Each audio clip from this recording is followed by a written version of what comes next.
Ukraine में हाहाकार मचा है।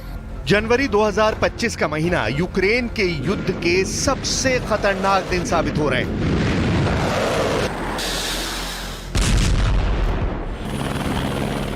और अब इन तस्वीरों ने ज़ेलेंस्की की सेना के अंदर बड़ा हड़कंप मचा दिया है। रूस का सबसे बड़ा कमांडर और पुतिन का सबसे भरोसेमंद जनरल अचानक यूक्रेन की जमीन पर उतरा। युद्ध में जो तबाही हुई है उसके लिए रूस के सबसे खतरनाक फौजियों को बहादुरी का तमगा दिया जा रहा है।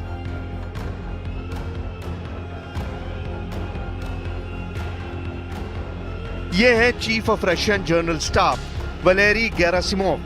आखिर यूक्रेन की जमीन पर क्यों पहुंचा रूस का सबसे खतरनाक कमांडर जनरल वलेरी गेरासिमोव, जिसे ज़ेलेंस्की की फौज कहती है कमांडर खामोश खोपड़ी, जिसको डिकोड करना बहुत मुश्किल है। यूक्रेन का मानना है कि जनरल वलेरी गेरासिमोव का डोनेस्क में आना बताता है कि पुतिन की तरफ से बहुत बड़े हमले का सिग्नल मिल गया है। क्या पुतिन यूक्रेन पर अब तक का सबसे बड़ा हमला करने जा रहे हैं? कमांडर वलेरी का खौफ बहुत ज्यादा है। रूस की फौज भी जनरल वलेरी की कमान में लड़कर कहती है, जब तक तोड़ेंगे नहीं तब तक छोड़ेंगे नहीं। कमांडर वलेरी ने क्या फैसला किया? रूस की अटैक वाली स्ट्रैटेजी में क्या बदलाव हुआ? और डॉनबास से कुर्स्क तक अब पुतिन क्या करने जा रहे हैं? यह जनवरी के महीने में देखने को मिलने वाला है। इस बात की गारंटी कमांडर वलेरी का दौरा दे रहा है। 20 जनवरी की रात को रूस ने यूक्रेन के पोक्रोव्स्क पर ऐसा हमला किया जिसने ज़ेलेंस्की की उम्मीदों की धज्जियां उड़ा दी जो उन्होंने अमेरिका से लगाई हुई हैं। 9 मंजिला इस इमारत पर जब रूस का हमला हुआ तो इसके 6 फ्लोर जलते हुए अंगारों में तब्दील हो गए। यूक्रेन का दावा है कि रूस ने 131 ड्रोन से पोक्रोव्स्क पर अटैक किया। ये रूस को ईरान से मिले शाहिद ड्रोन थे। यूक्रेन की फौज के मुताबिक 131 में से 72 ड्रोन मार गिराए गए, वहीं 59 ड्रोन को जाम कर दिया गया। लेकिन जलती हुई ये इमारत बता रही है कि कुछ हमलों को रोकने में यूक्रेन नाकाम रहा। ज़ेलेंस्की की सेना पहले भी बड़े बड़े दावे करती रही है। हालांकि तस्वीरें बताती हैं कि यूक्रेन बुरी तरह पिट रहा है और पुतिन जल्द ही यूक्रेन के खिलाफ सबसे बड़े मिशन को मंजूरी देने वाले हैं। अब जनरल वलेरी का यूक्रेन जाना इस बात का सिग्नल है जिसकी तरफ पुतिन के बहुत ही खास साथी अलेक्सी जुरावल्योव ने इशारा किया था। कमांडर वलेरी गेरासिमोव के इरादे कुछ अलेक्सी जुरावल्योव की बातों की तरफ इशारा कर रहे हैं। अलेक्सी ने कहा है कि तीसरे विश्व युद्ध के लिए पुतिन तैयार हो जाएं, नहीं तो बहुत पछताएंगे। पुतिन को पश्चिम से युद्ध से हिचकना नहीं चाहिए। सवाल है कि क्या जो बात पुतिन खुद नहीं कहना चाहते वो अपने करीबियों से कहलवाकर नेटो में दहशत पैदा करना चाहते हैं? क्या इसे पुतिन की तरफ से अमेरिका और नेटो को सीधी धमकी कहा जाए? क्योंकि जिस व्यक्ति ने यह बात कही है वो पुतिन का बेहद करीबी है। रूस में संसद की रक्षा समिति के उप प्रमुख और सीनियर सांसद अलेक्सी जुरावल्योव ने कहा कि देश के नौजवानों को अगले 3 सालों में विनाशकारी विश्व युद्ध का सामना करने के लिए तैयार रहना चाहिए। अब पश्चिमी देशों के साथ रूस के टकराने का खतरा है और मॉस्को को इससे बिल्कुल पीछे नहीं हटना चाहिए। लेकिन अब रूस को डराने वाली खबर वॉशिंगटन डीसी से आई है, क्योंकि व्हाइट हाउस में जाने के बाद राष्ट्रपति डोनाल्ड ट्रंप ने यूक्रेन को लेकर ऐसा फैसला किया है जिससे कीव और मॉस्को दोनों जगह पावर सेंटर बेचैन है। ट्रंप का नया फैसला इतना खतरनाक है कि ये नेटो को ताकतवर भी बना सकता है और उसे पूरी तरह तोड़ भी सकता है। And one thing on that, I think they should lift their number not to 2% but to 5%. NATO should be at 5%, not at 2%. 2% is ridiculous. Trump का साफ साफ कहना है अमेरिका अब नेटो की टोकरी में वो सबसे ज्यादा हथियार नहीं डालेगा। अब नेटो को जिंदा रखने के लिए यूरोप को भी बराबर का भागीदार बनना पड़ेगा। यही वजह है कि ट्रंप ने नेटो के हर देश को बजट का 5% डिफेंस पर खर्च करने के लिए कहा है, जबकि असलियत यह है कि बहुत से नेटो देश 2% भी रक्षा बजट के लिए नहीं देते। नेटो को लेकर एक बड़ी खबर इस वक्त लातविया से भी आ रही है, जहां स्वीडन की सेना तैनात की जा चुकी है। लातविया वो देश है जिसका पूर्वी बॉर्डर रूस से लगता है और नेटो के खिलाफ जब भी पुतिन कोई बड़ा एक्शन लेंगे तो उनका पहला टारगेट लातविया ही बनेगा। स्वीडन की सेना का यहां आना पुतिन के लिए गंभीर मैसेज है। We are welcoming the Swedel battle group to Latvia and to NATO's mission here. But the big significant thing, of course, is also that it's Sweden's first NATO mission as member of the alliance.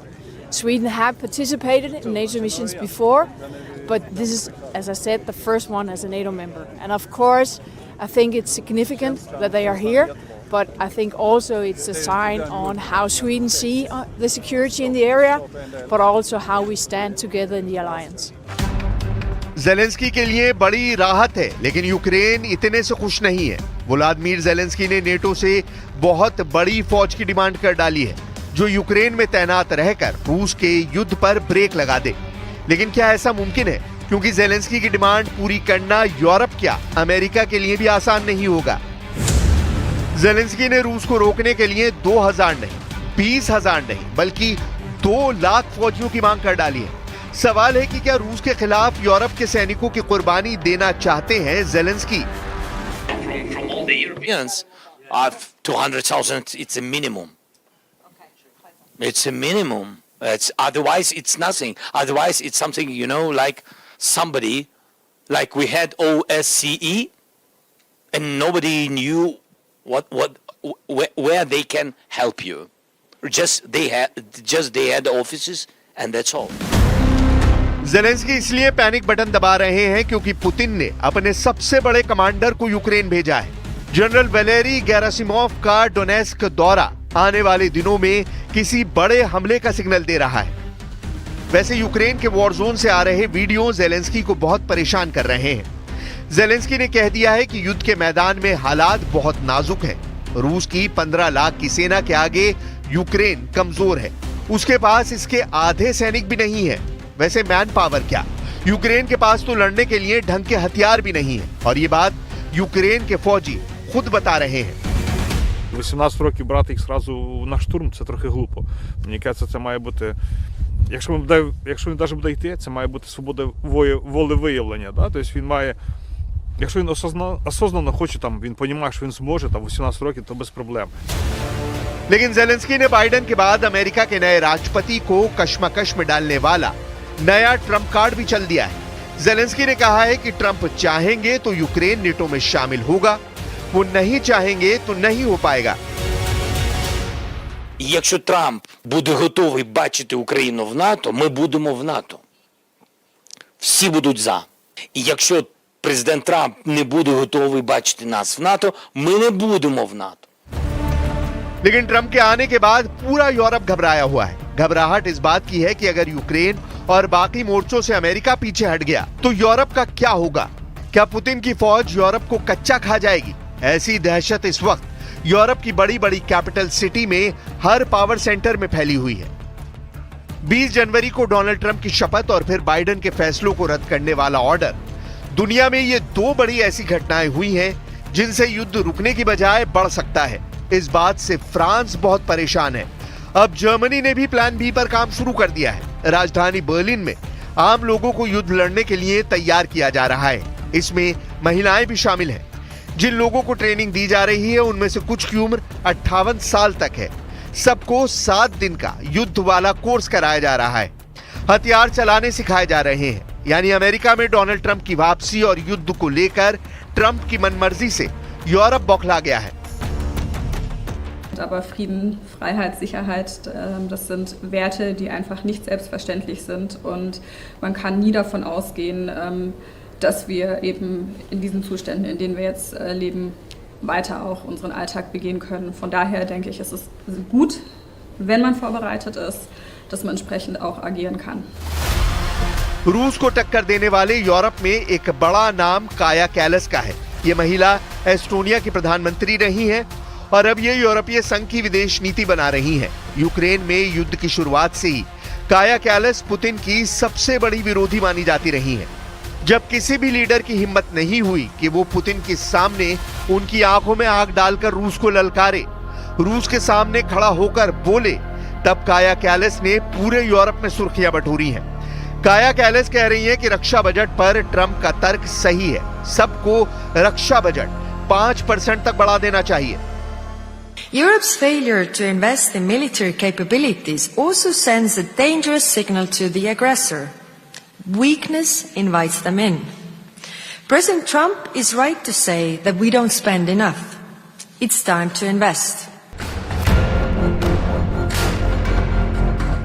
Ukraine में तो घमासान जारी ही है। NATO पर भी Putin की नजरें टेढ़ी हो गई हैं, क्योंकि जब से कुर्स्क में जेलेंस्की ने हमला किया है, पुतिन इसका हर्जाना नेटो से लेना चाहते हैं।